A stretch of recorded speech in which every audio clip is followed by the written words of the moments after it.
أعوذ بالله السميع العليم من الشيطان الرجيم بسم الله الرحمن الرحيم والصلاة والسلام على رسول الله. Je demande la protection d'Allah subhanahu wa ta'ala, l'audient, l'omniscient contre Satan, le lapidé. Alhamdulillah, pour nous Allah subhanahu wa ta'ala, nous le remercions pour ses bienfaits el-jazil, ses bienfaits immenses dont il nous a fait grâce. Et nous le remercions pour sa bénédiction pour nous et le louons, lui le maître de l'univers. Nous prions sur le meilleur des hommes, Mohammed, le fils d'Abdullah, sur sa famille et ses compagnons, et prières multiples et immenses pour lui.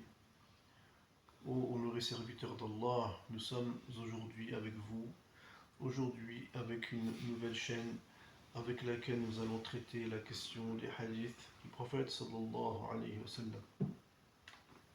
Sachez que le tafsir du Coran se complète avec le tafsir du hadith du prophète sallallahu alayhi wa sallam. Sachez que le Coran ne se traduit pas sauf par trois modes, trois façons. Par le Coran, et nous traduisons le Coran avec le hadith, et enfin nous traduisons le Coran avec les paroles des Sahaba. C'est ainsi, mes chers frères et sœurs en islam, nous vous saluons avec la meilleure des salutations, qui est Assalamu alaikum wa rahmatullahi ta'ala wa barakatuh. Nous allons avancer avec vous sur la première leçon du livre des hadiths, parmi les livres de hadith choisis pour pouvoir vous traduire cela en arabe et en français.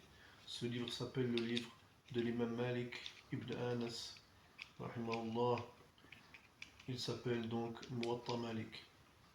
Certains savants disent qu'on dit rahimahullah, mais il y a discussion. Certains disent radiyallahu anhu, mais ce qui semble le plus juste est de dire rahimahullah.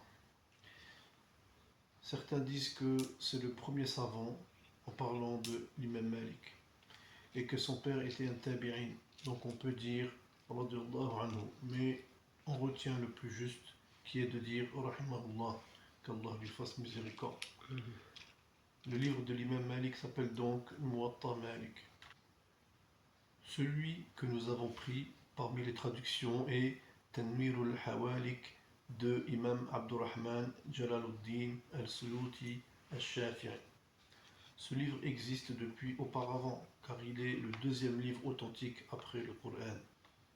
Les hadiths ont été rapportés par l'imam Malik lui-même. Mais qui est l'imam Malik? Il était quelqu'un qui a émergé dans la recherche de la science du hadith. Il lui a été facilité la mémorisation du hadith du prophète sallallahu alayhi wa sallam. Il avait une force de mémorisation du hadith. L'imam Malik était connu pour sa patience et il était ferme dans la préservation des hadiths. Il était quelqu'un de doux et doué d'un don divin. Il avait une bonne conduite et un bon comportement. Plusieurs personnes l'ont d'ailleurs imité et pris comme exemple. C'est ainsi que l'imam Shafi'i, rahimahullah, fait l'éloge de l'imam Malik. Il dit, en parlant de lui, quand on parle de savant, Malik est l'étoile. Malik était aussi une preuve évidente d'Allah sur ses créatures. Il était comme tel, même après les tabi'in, il n'y a pas eu d'égal à lui. Selon l'imam Shafi'i, chers frères et sœurs en islam, après avoir parlé ainsi, sachez que l'imam Malik était grand de taille et costaud. Il était aussi une rivière de science. Nous demandons à Allah subhanahu wa ta'ala de nous faciliter ce qu'il aime et qu'il agrée.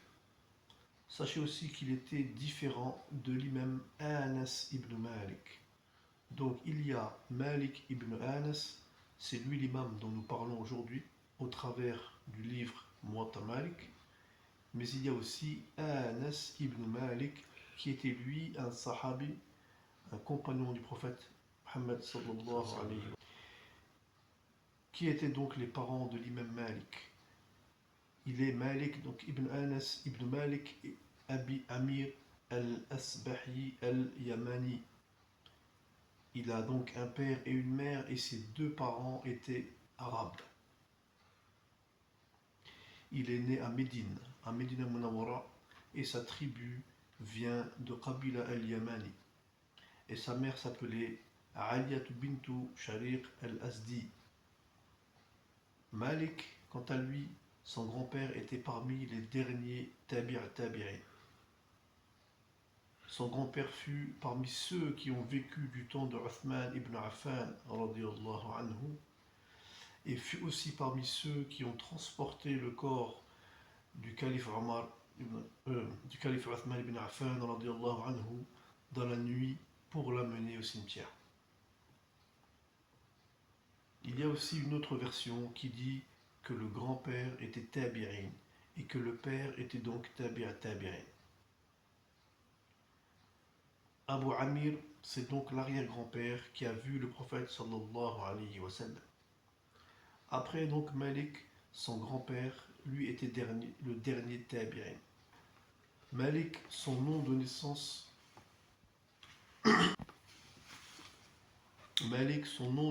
était Malik ibn Anas ibn Malik ibn Amir Asbahi al-Hamiri al-Madani.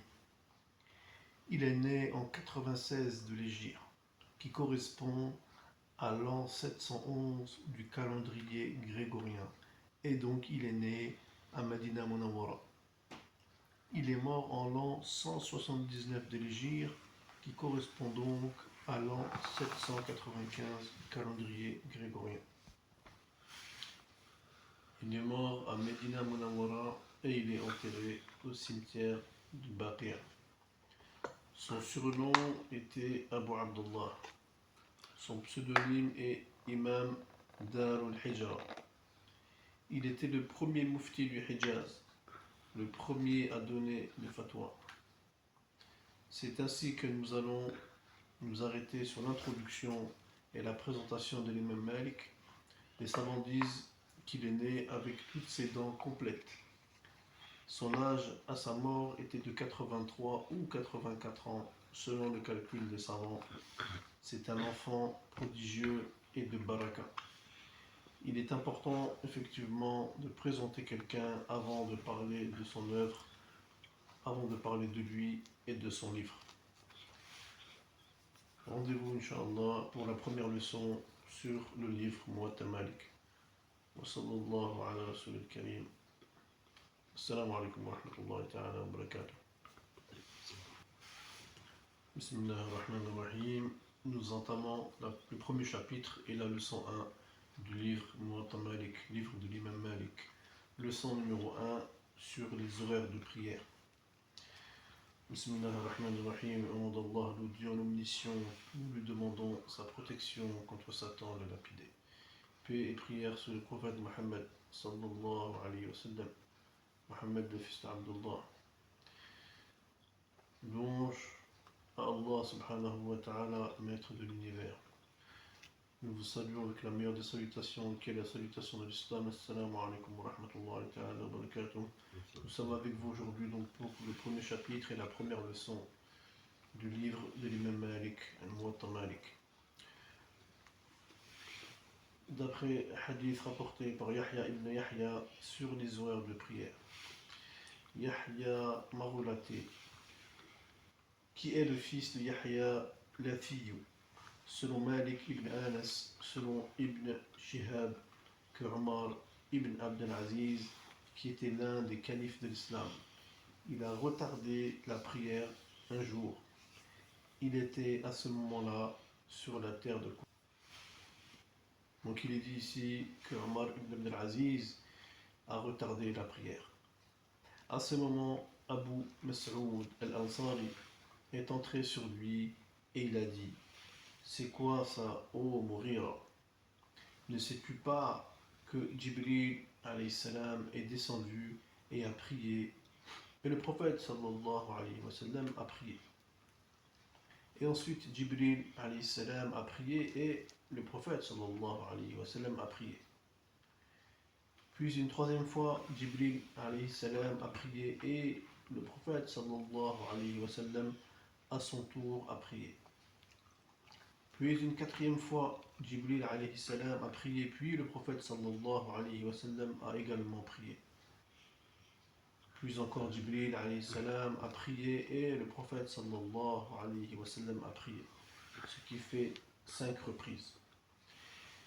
Jibril alayhi salam a dit par la suite, c'est avec ça que tu as été ordonné, en s'adressant au prophète sallallahu alayhi wa sallam. Après cela, Omar ibn Abd al-Aziz a dit, sache ce que tu es en train de dire, ô Urwata. C'est pas Jibril qui est venu montrer la prière au prophète sallallahu alayhi wa sallam concernant les heures de prière. Urwata a dit, oui, c'est ainsi.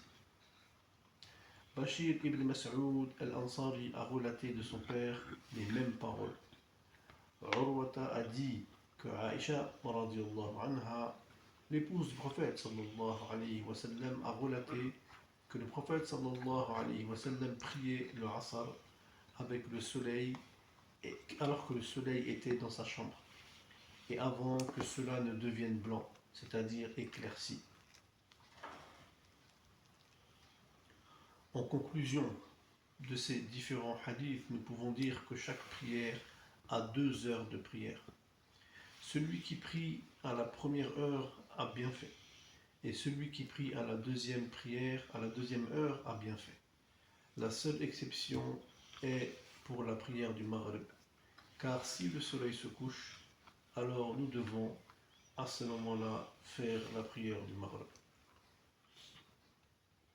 Nous devons ici donc comprendre que lorsque Jibril alayhi salam priait, ensuite le prophète sallallahu alayhi wa sallam priait.